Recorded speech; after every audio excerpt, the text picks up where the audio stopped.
What's up, you guys? It is Jack, back filming another video for you guys, and don't mind me, I'm just sneaking into a classroom, into a school in the dead of night, or is this a set that I built in my basement? You be the judge. But anyway, you guys, I have a series on this channel about gay sex ed, and for this week's video, I wanted to do a Halloween edition, specifically focusing on the top 5 gay serial killers in history. These people are weird, they're creepy, and believe it or not, there is a moral to this story, and it is, if you are going to be meeting somebody online for the first time, meet up somewhere public, be aware of your surroundings. If you can, tell a friend or family where you'll be, and don't go home alone with any crazies, because there are a lot of crazies in the world. Here are 5 of them, okay? So, if you are interested in gay serial killers, I'm gonna be telling you the top 5, and without further ado, let's get into it, guys. Alrighty, you guys, we are starting off with our number 5, and it is, drumroll please, Jeffrey Dahmer. Jeffrey Dahmer is number 5, and I'm sure a lot of you guys out there are like, excuse me? Jeffrey Dahmer is number 5. Who is number 4, let alone number 1? But okay, you guys, let me explain. In high school, I was a sad sack, okay? I loved depressing shit. I loved serial killer documentaries. I just wanted to be kind of a badass. So in high school, I watched a lot of sad things.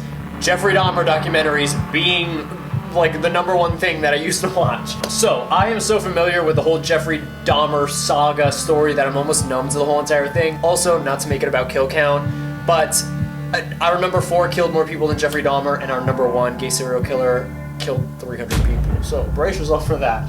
But anyway, Jeffrey Dahmer, let's get into him. Jeffrey Dahmer, for those of you guys who do not know, is one of the most well-known serial killers in US history. Once upon a time, and this is according to Wikipedia, this is all according to Wikipedia, by the way. I am not afraid to proudly cite Wikipedia. I'm not a teacher, I'm not your college professor. So this is all according to Wikipedia, take it all with a grain of salt. But according to Wikipedia, at the age of 4, Jeffrey Dahmer was actually introduced to bones for the first time when his dad uncovered a dead animal beneath their house, and Jeffrey was apparently like infatuated. At one point, let me just say trigger warning to anyone who's like weird about like dogs and animal deaths, but at one point Jeffrey Dahmer even killed a dog, cut off its head, and nailed the carcass to a tree, and then stuck the head onto a stake. Which, the other thing that I want to say about Jeffrey Dahmer is, was everyone, like, hitting the snooze button? Like, what, were you all asleep? Like, I hate to be like, where were the parents? But, like, what the hell? Were they all high? Like, where was everyone? Was everyone blind? Like, what? I don't know. If I'm not a psychiatrist, I'm not a psychologist, but if I would have been walking down the street, like walking my dog, and I saw Jeffrey Dahmer nailing a dog carcass to his tree, I would have been like, oh, yeah, like, I don't know about that. Like, that's what I would have said, and then I would have bing, bing, boop, boop, boop. Hello, psych ward, or hello, mental institution nearby. You better get her quick. Like, I would have called, I don't know. It's weird that no one intervened, but eventually he went through puberty. That's apparently when he realized he was gay. Haha, shout out, same, I can relate. Also, after he went through puberty, he realized he was into dominating submissive men. I mean, I can get on board with that, you know what I mean? Same, depending on my mood, I'm with you on that. And apparently, though, he eventually realized that he wasn't only interested in dominating men, he was interested in dissecting men, which, you lost me. But anyway, Jeffrey Dahmer's first ever victim, he eventually killed a guy for the first time, and he actually bludgeoned him to death with a 10-pound dumbbell. Also, what's weird about the whole entire Jeffrey Dahmer thing is he lived with his grandmother for a large portion of his life. He lived in her basement, and like I said, was everyone high? Like, I don't know what his grandmother was doing. God bless, God rest her soul. I don't know if, like I said, if she was deaf. I don't know if she was blind. I don't know if she was bedridden. I don't know if she was fucking dead herself. I don't know. I feel like you had to have been dead not to realize that Jeffrey Dahmer was like dissolving body parts and dead animals in your basement. I don't know. But I don't know. Eventually, his grandmother, you know, realized he was up to some weird shit in her basement and kicked him out. So he got his own apartment, and Jeffrey Dahmer did so much weird shit throughout the rest of his life. I'm not sure if it happened at his grandmother's house or at his apartment, but pretty much his end goal was to zombify men. So he drugged them, He'd kill them. Sometimes he performed lobotomies on them while they were still drugged and alive. Weird shit. He was eventually caught because he lured this one guy to his apartment and the guy actually escaped and alerted police, but that guy said that when he arrived at Jeffrey Dahmer's apartment, it smelled really bad. There were canisters of, don't quote me on this, hydraulic acid. Somehow Jeffrey handcuffed this guy and brought him into his bedroom to take like lewd photos. And the guy said that in Jeffrey's bedroom, there was this big jug that I think you put oil into, like one of those big oil jugs. And it was filled with something weird and it smelled really bad and he didn't know what was inside of it. And also, and this is what gets me, there was a TV playing The Exorcist 3. I don't know why that like freaks me out, but I don't know, you guys. If I arrived at like a Grindr hookups apartment, I'm not on Grindr, thank God, because I'm terrified of shit like this. But if I arrived at a guy's apartment and it was dimly lit, it smelled really bad, there was acid, and The Exorcist 3 was playing on an old television set in the guy's room. Ooh, yeah, I would say, I don't know about this. Like, that's what I would say. And then I would, you know that meme of that guy going, and then disappearing? Like, I'd be out of there. But somehow Jeffrey tried to like stab this guy. I don't really know. I clearly wasn't at there. But apparently somehow this guy survived Jeffrey trying to kill him and he escaped. He alerted the police. The police came in and they found tons of weird shit in Jeffrey's apartment. They found hearts, like human hearts. They found severed heads, like skulls, crazy shit. So yeah, Jeffrey Dahmer is number 5. And we are gonna move on to number 4. Number 4, I'm sure some of you guys will also know. He's also very well known in the serial killer realm. So, number 4, you also may know his name is John Wayne Gacy. He is known as the Clown Killer. I know some of you guys may be very sensitive to clowns. A lot of people are really afraid of clowns. So I'm gonna put up the picture in like 5 seconds. So close your eyes. I'm gonna put it up in 3, 2, 1. So I hope you're closing your eyes if you're afraid of clowns, but this is John Wayne Gacy, the Clown Killer. He never killed anyone dressed like a clown, but he was a clown. Like he would attend events and stuff and parties dressed like a clown, and this is what he looked like. Whew.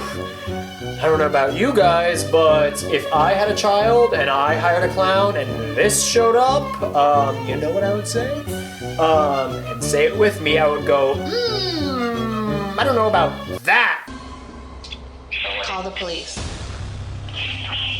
We need to call the police. Like, that's what I would say if this showed up. But anyway, you are safe to open your eyes now. The picture is gone. But yeah, John Wayne Gacy is number 4. He is a gay serial killer. He killed a lot of gay men. I want to say they were teenagers. Pretty much what he would do was his first victim, he actually stabbed to death. He would find a lot of these men, either they were prostitutes or he would find them at the bus station. He would bring them back to his house and he would mostly strangle them. Like I said, though, the first victim was stabbed to death. One of his neighbors actually showed concern. His neighbor said that John would show up really late with his car in like the dead of the night, and sometimes the lights would like go on and off in John's house at super weird hours when everyone else was asleep. Sometimes the neighbor even heard screams coming from John's house, and yeah, it was John Wayne Gacy killing 25 to 30 people, and he would stash the bodies beneath his house in the crawl space, which this is a crawl space.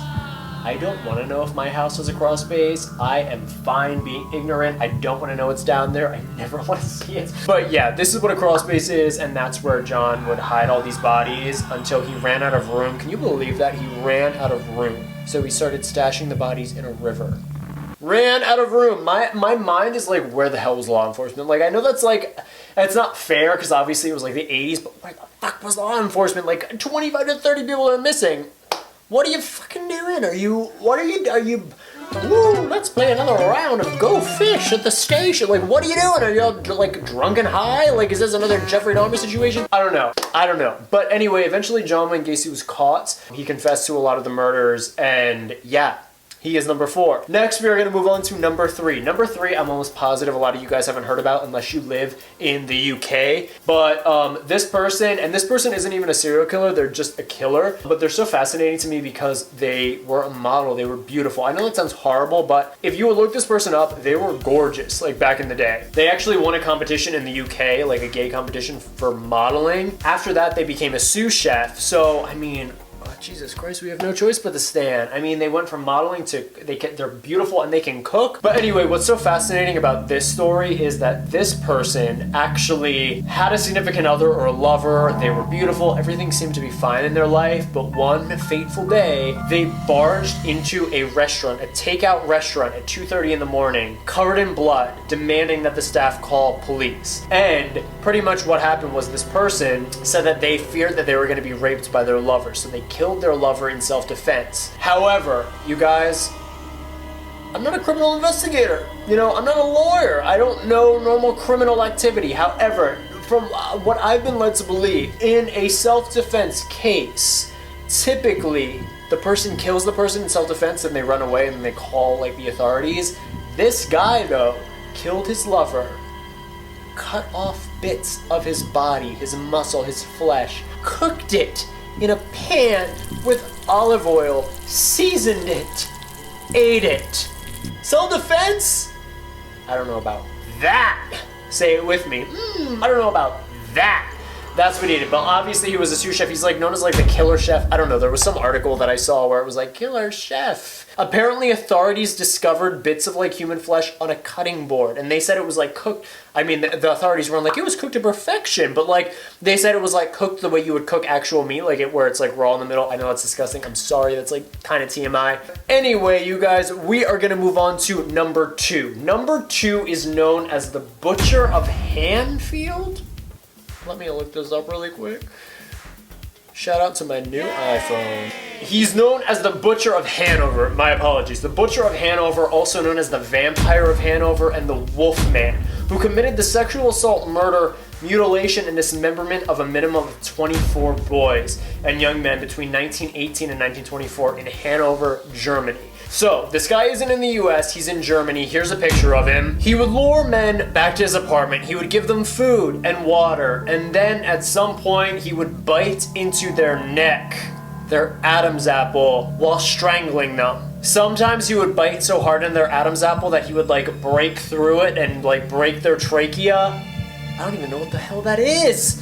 You know, but like you guys, Daddy has an Adam's apple. Daddy has a pretty big Adam's apple. I don't touch it. I'm weirded out by it. It's big. I don't know what it's made out of, cartilage. I don't know. But to bite through somebody's Adam's apple and trachea, he referred to it as, what did he refer to it as? His bite of happiness. What the hell was it? He would refer to it as his love bite.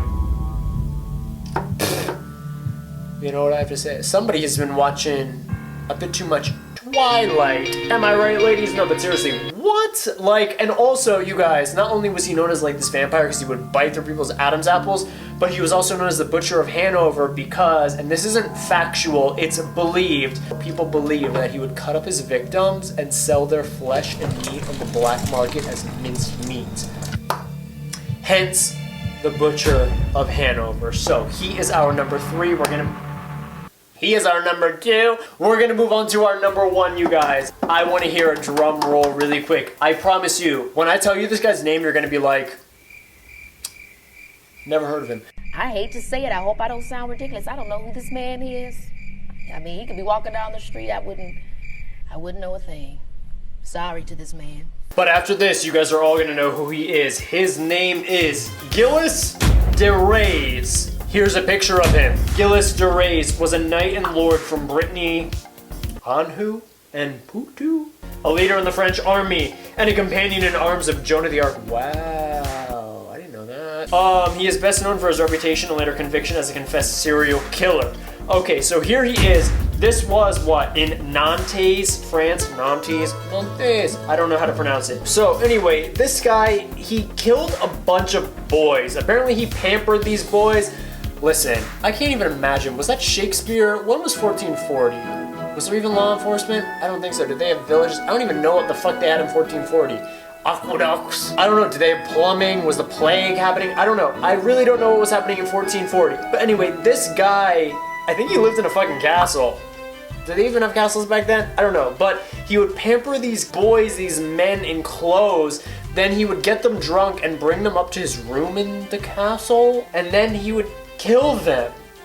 And he killed like 300 of them. And This is what he said, word for word. In his own confession, Gilley testified that when they were dead, he would kiss them, and those who had the most handsome limbs and heads he held up to admire them, and had their bodies cruelly cut open and took delight at the sight of their inner organs, and very often when the children were dying, he sat on their stomachs and took pleasure in seeing them die and laughed. Crazy! I don't understand, but yeah, he was definitely beheaded. 300 victims? 300 victims.